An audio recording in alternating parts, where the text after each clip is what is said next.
The Minnesota Wild fourth line has been a problem for the last few seasons. Honestly, ever since the Dew brothers were traded.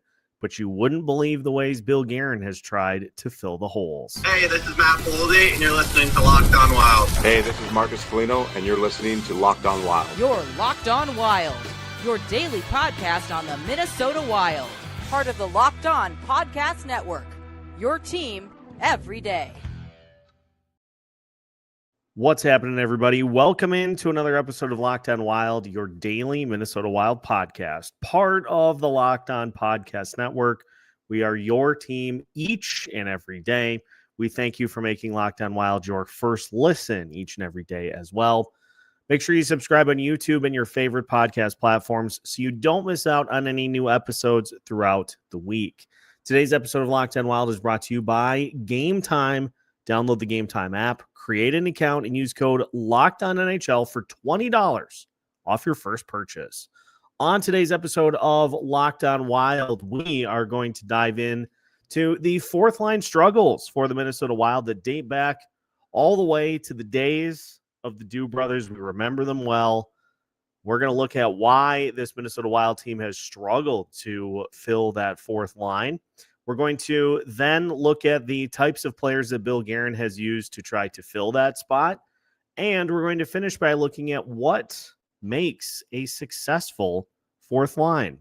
My name is Seth Topal, host of Locked On Wild, credentialed media member for the past 3 seasons, covering the Minnesota Wild here for you, in addition to host of Seth on Sports as well. And we have seen this continue to play out throughout the course of the early season for the Minnesota Wild. And the reason I want to focus on the fourth line is because of something that has happened within the last couple of days. So before the game against Vancouver, it was announced that John Hynes was going to be giving Danila Yurov a breather and going to Ben Jones to hop onto the fourth line and to try to help the Minnesota Wild win more faceoffs. They wanted to get a few more faceoffs in. It wasn't a benching. It wasn't a demotion, anything along those lines. It was simply an opportunity for the Wild to try to get a little better on the faceoff circle. Now, Ben Jones went 6 of 9 in the faceoff circle in 9 minutes. And contributed 1 shot on goal, 3 hits, and was also a -1, had a turnover that led to a goal for the Canucks in his 9 minutes of play. And it just got me to thinking, between him, Tyler Pitlick, who played 9 minutes, had 1 shot on goal and 4 hits, what is the identity that the Minnesota Wild are looking for from their fourth line? What are they looking for the fourth line to do? If you look at the construction of the lineup, your fourth line doesn't play as much as your first line does, obviously. But I think the fourth line plays a very important role. And it feels to me like the Minnesota Wild have gotten away from that type of play and simply have tried to plug holes in the lineup by putting players in those particular spots. Your fourth line essentially consisted of Vinny Hinostroza, Tyler Pitlick, and Ben Jones. Now, Vinny Hinostroza did score, sure, but you didn't really get, outside of hits, which are an arbitrary stat, you didn't get much, if anything, in the way of value from the other minutes that were out there on the ice. And this just kind of continues to accentuate this point that the everydayers know, and that I have really tried to hammer home throughout the course of this season, throughout the offseason as well, is the notion of these empty calorie minutes. And if you have multiple players that are contributing empty calorie minutes and not really giving you much as far as the offense goes, you have to really go out of your way to try to get that production higher up in the lineup. And so it puts more pressure on those guys higher up in the lineup because you're not going to be getting goals consistently from those guys on the fourth line if they don't present a requisite level of skill. And look, this is not meant as a dig at Tyler Pitlick or Ben Jones or any of the guys that have occupied the fourth line, but they're probably more like AHL guys than they are NHL players at this point. And I know another part of the fourth line argument cannot be had without talking about Nico Sturm, who is brought in to try to bring a little bit more of some level of identity to the fourth line. But just looking at the statistics for what that grouping brought to the table, they had an on-ice expected goals for of 0.244, which was amongst the regular starting lines, that was third out of the four that regularly played. The worst was Boldy, Eriksson, Ek, and Tarasenko, which had a 0.152. But, you're not getting much, if anything, production-wise on offense from those guys in a lineup where you already are not getting a lot in terms of offensive production. And as far as individual players go, the two players that had the lowest expected goals on the team were two of the guys that played the fewest minutes in the game. It was Pitlick and it was Ben Jones. They're not giving you a ton as far as any level of offensive production. So you have to offset that. You have to put more pressure on the top of the lineup when you aren't getting much. And, if it's me, like if it's Coach Topes here, I kind of like a little bit of a flashbang type fourth line, which is why we're going to go back to talking about the Dew brothers in segment 2, because I like a fourth line that can give you a burst, a jolt of energy off the bench. Too often we hear, well, these guys are fourth liners because they work hard. Working hard is not an identity, it's a trait. If I'm going to a job, if I am interviewing for a job and the hiring manager asks me, what are some of your best traits? I'm probably going to lead off with, I think of myself as a hard worker. But if I'm going in and trying to close a big account, trying to secure a big sale, or successfully complete open heart surgery, or defuse a bomb, or get an airplane to take off the runway, working hard is not going to ensure that happens. Following me? Working hard could help, but working hard by itself is not going to ensure that any of those things that were mentioned are going to actually happen. Is working hard going to generate goals? It could, but unless there is actual looks offensively being had, it's not going to. And so I get a little irritated with the continued discussion point of, we have those guys in the lineup because they work hard. That should be a given. That should be an assumption every night of the week. And it's not always going to pan out, but that should be the assumption more often than not, that if you work hard, that good things are going to happen. But we just, whether it be Ben Jones, who, by the way, is working on 30 games now in the Minnesota Wild lineup over the last couple of seasons. 30 games with 0 points of any kind. Now, he has won faceoffs over that span at a 58.3% clip. So I'm not trying to diminish the value there, but I am continuing to, another point for the everydayers, I'm continuing to go back to a quote that Bill Guerin said himself with this team, is that this roster can't afford to have specialists on it because you need to have players that bring more to the table. Kind of feels like this roster is drifting in that regard quite a bit. So how did we go off the rails? How did this fourth line adventure get off kilter?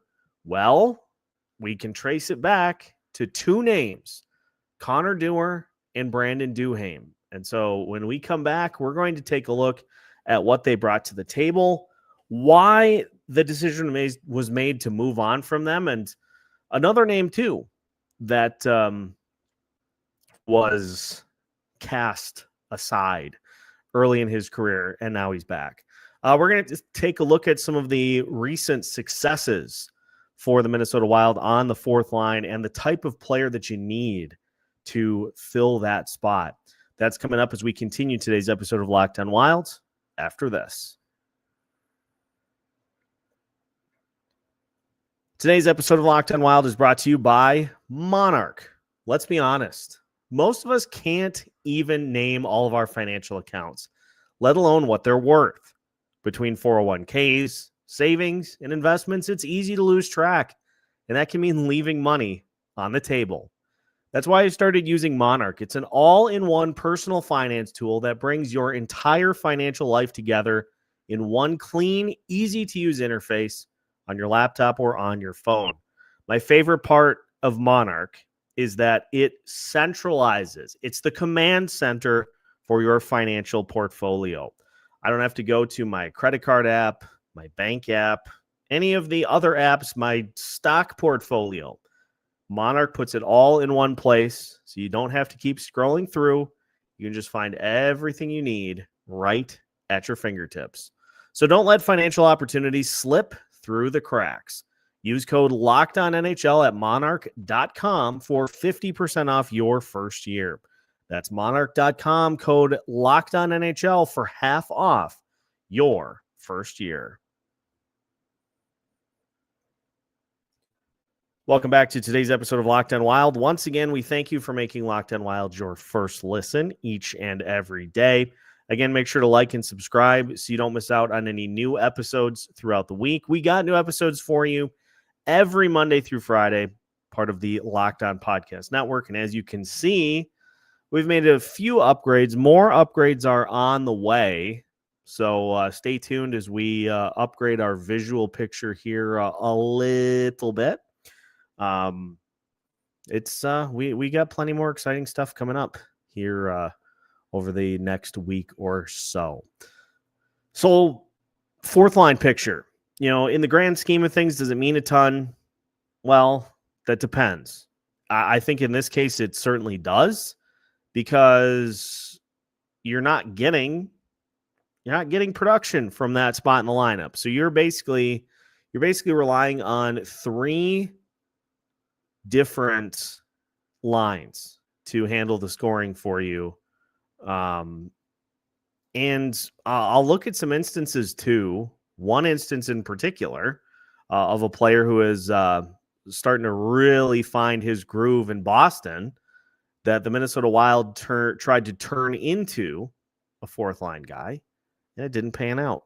I'm, of course, talking about Marat Huznadinov, who's been playing top 6 minutes for the Boston Bruins. But you couldn't afford to do that here, could you? No, there wasn't room for that. So you had to ship him off for Justin Brazeau, because you had to have size. You had to have more size in the picture. I'm getting ahead of myself here. So if we wind back to 2021, 2022, or even 2022, 2023, a player who I was a big fan of, Brandon Duhaime, was a fixture on the fourth line for the Minnesota Wild. And he was I think the best way that I can describe it was just a ball of energy that was just waiting to explode any chance possible. I used the flashbang reference, big Call of Duty player myself. I use the flashbang reference because, you walk into a room and somebody throws a flashbang in there with you, you get an immediate blast of stunning lights and or whatever else, and it staggers you. It knocks you backwards. And that, I think, is the perfect encapsulation of what a fourth line should be. Brandon Duhaime brought that. Every time Brandon Duhaime stepped on the ice, he was going full tilt at somebody. It was either I'm going to go try to steal the puck or I'm going to go send somebody through the glass. And we came to be able to depend on that like clockwork.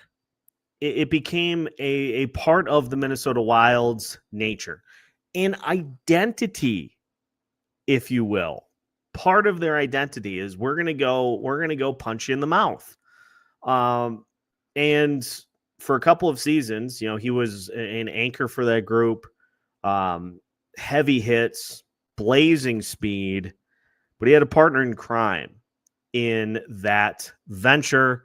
That, of course, was Connor Dewar, who was the center for that fourth line for the 2022-2023 season, in which that was a season in which the fourth line really kind of hit the height of its powers with Duhaime and Dewar. And, they're playing like 11 minutes a night, but they're hitting a ton. They're playing blazing speed. They ended up contributing on the penalty kill quite a bit. And, this is something that's been brought up. Denny's been all over this. They generated scoring chances on the penalty kill with their speed, but not only the speed, their willingness to go out and get people. They weren't afraid. They weren't daunted by playing on the penalty kill or going and trying to make a play out on the perimeter. They welcomed the challenge. They excelled at it. That season for the Minnesota Wild, 2022-2023, their penalty kill was at 82%. The league average was 78.69. Today is not a penalty kill show, however, but I just want to illustrate the fact that, I think part of the reason that this penalty kill has struggled as much as it has is because you haven't had that change up to be able to throw at people. And it has led to, I think, more workload on guys that just have not been able to consistently perform in those conditions. But anyway, they brought an identity, they brought speed, they brought in kind of an overwhelming speed that hit you real quick. You had to be ready to go, or you were likely going to pay the price for it. The decision was made in both cases to move on from those particular players because they were going to be asking for too much money. Brandon Duhaime was making slightly under $1 million. He's now making $2 million for the Washington Capitals. He's playing the same sort of role. And when the Washington Capitals beat the Minnesota Wilds earlier this season, after the game, during the celebration, it was directed at both Brandon Duhaime and Declan Chisholm. There was a loud cry of "They didn't want you." And Connor Dewar was shipped out as well. But those guys, I think they fit what you need for that type of role specifically. It is like, it's just a spark. A spark doesn't last very long, but a spark is effective if aimed properly and used properly. A spark can start a fire in many cases. But Bill Guerin has just gone further and further away from a tried and true, like, Let's make sure we put these guys together.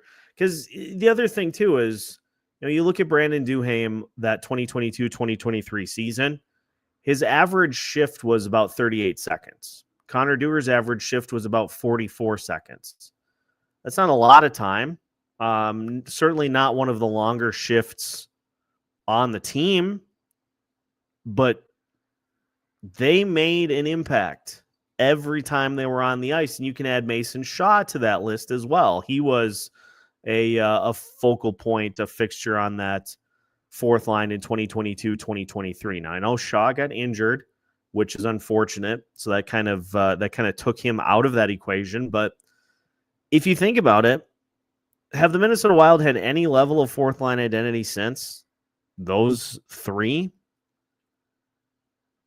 No, it's just been a collection of players.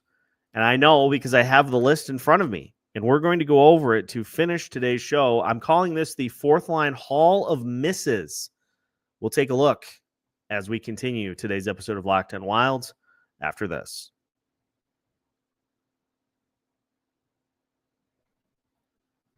Today's episode of Locked On Wild is brought to you by FanDuel. Folks, the NBA is back.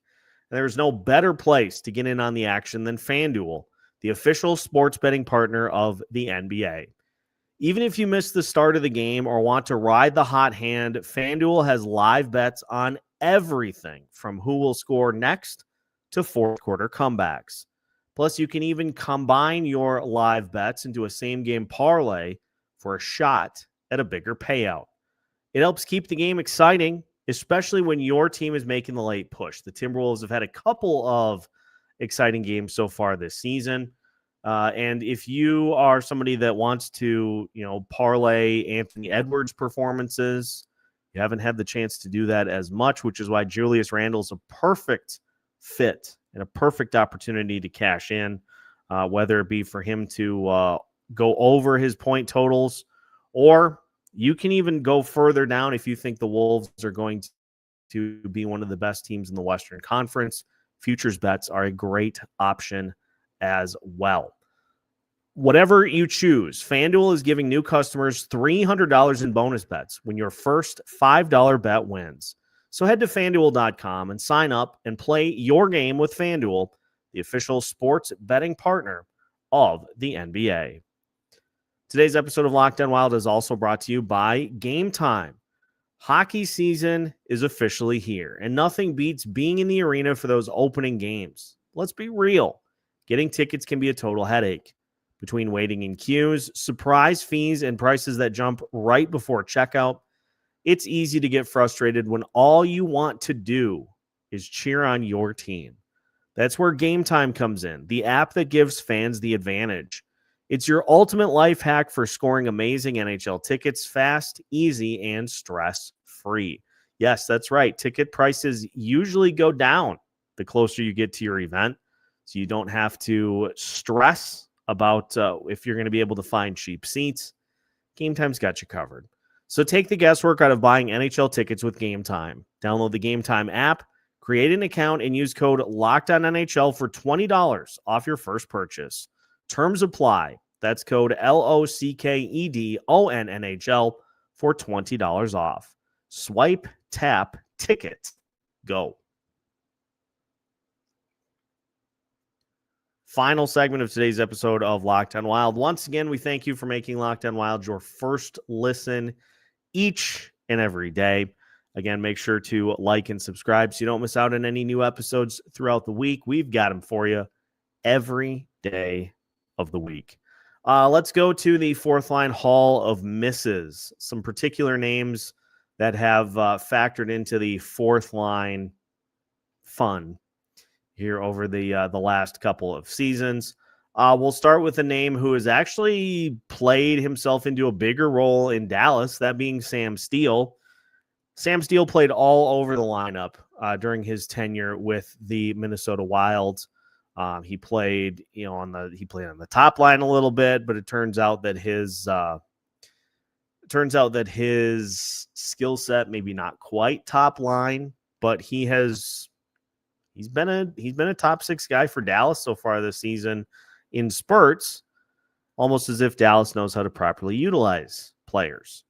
Nico Sturm, who is still injured, hopefully going to work his way back at some point this season, was another one of those players that just feels like had the fourth line identity down, knew what it took, executed the role well, and not a lot of fanfare to it. He wins faceoffs. That's his contribution, but he can also give you some speed, give you some goals too. But he was another one. Now, his case was a little different than the Dew brothers. He did want to kind of explore and see if it was possible for him to be able to play higher in the lineup. It didn't go well, but, he has settled back into that role, and he has been on the last couple of he's won a couple of Stanley Cup trophies over the course of his career as well.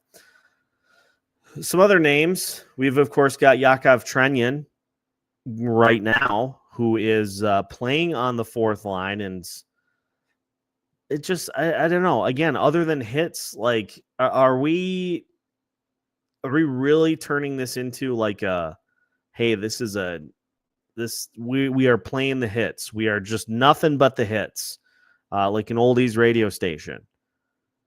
He's got 7 goals in 89 games. 17 total points in 89 games and 103 shots on goal in 89 games.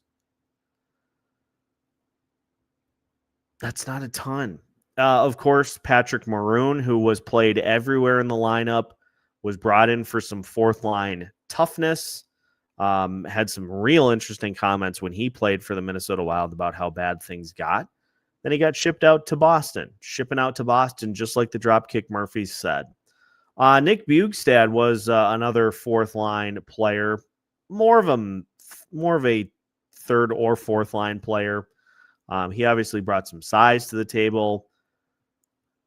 Not a ton in the way of production, but it fits the Bill Guerin molds. You've obviously got Vinny Hinostroza, who has played 38 games for the Minnesota Wild over the last couple of seasons and has 12 total points and 6 goals. I do like the way Hinostroza plays, so I'm not bashing that one really honestly at all. But you're not getting a ton offensively there. We had Rem Pitlick for 20 games. Pitlick actually, 6 goals in 20 games is actually pretty good. And then he was shipped out because he didn't play well enough on defense. Marat Kuznetsov, 73 games with the Minnesota Wild. He had 11 points, 3 goals, and now he's playing top line minutes for the Boston Bruins. He scored again tonight. He has a game-winning, game-tying, and a shootout deciding goal in the last 3 games. The Minnesota Wild only tried him at fourth line. He's not that kind of a player. So swing and a miss there. Vinny Lettieri played 46 games for the Minnesota Wild over the last couple of seasons. He had 9 points, 5 goals. Played on average about 9 minutes, 35 seconds a night. Who can forget Tyson Jost, 33 games. He was acquired in the Nico Sturm trade. He had 9 points, 2 goals in 33 games. Oscar Sundqvist was brought in and actually played well. I liked what Sundqvist brought to the table, but he was not utilized by Bill Guerin because, don't forget, that was Gustav Nyquist Part 1, in which he was brought in for the team. Jakub Lauko, I liked his play style. He just could not stay healthy. So all told, he had 38 games, 6 total points, 3 goals, 3 assists. We're getting into the good ones. Don't worry. Jake Lucchini, 40 games played for the Minnesota Wild over the last few seasons, 5 total points, 2 goals, 3 assists. Devin Shore, 55 games for the Minnesota Wild over the last couple of seasons, 1 goal, 4 assists, 5 total points. Nick Delorier had 3 goals in a 20-game span for the Minnesota Wild. Are you sensing a pattern with all of these players that are brought in? Am I painting the picture that I'm trying to paint here effectively enough? Justin Brazeau, 2 points, 1 goal, 1 assist. Brendan Gaunce had 1 point in 12 games for the Minnesota Wild. I mentioned Ben Jones. He's got no points in 30 games for the Minnesota Wild and has mostly played fourth line minutes. Oh, but wait, there's more. The very, very brief tenure of one Jujhar Khaira played 1 game on the fourth line, another big bruiser. Bill Guerin cannot help himself by bringing that in. The results speak for themselves, folks. The Minnesota Wild had a fun identity back in the 2021, 2022, 2023 season because they had a fourth line that actually brought them a little bit of a lightning bolt, a spark. And ever since, it has just been a collection of players. And that's not working. That's not working out. And it's the same thing again. The Minnesota Wild are playing the Nashville Predators as we're recording this here tonight. They're in the midst of a 2-1 lead against the Predators. And Ben Jones has played 6 minutes. He's taken 2 faceoffs. So he has provided you 2 faceoffs over what Danila Yurov would have done. Tyler Pitlick has played 5 minutes. And Yakov Trenyan's played 7 minutes. What are you getting out of these minutes? What are you getting out of these? That might be one of the reasons that the lineup has been as inconsistent as it has. That's our show for today. Again, make sure to like and subscribe so you don't miss out on any new episodes throughout the week. Again, we've got plenty coming at you here over the next few weeks. And as I mentioned, a few equipment upgrades coming up as well. So stay tuned. We appreciate you tuning in each and every day. We'll catch you on the next one right here on Locked On Wild. We are your team every day.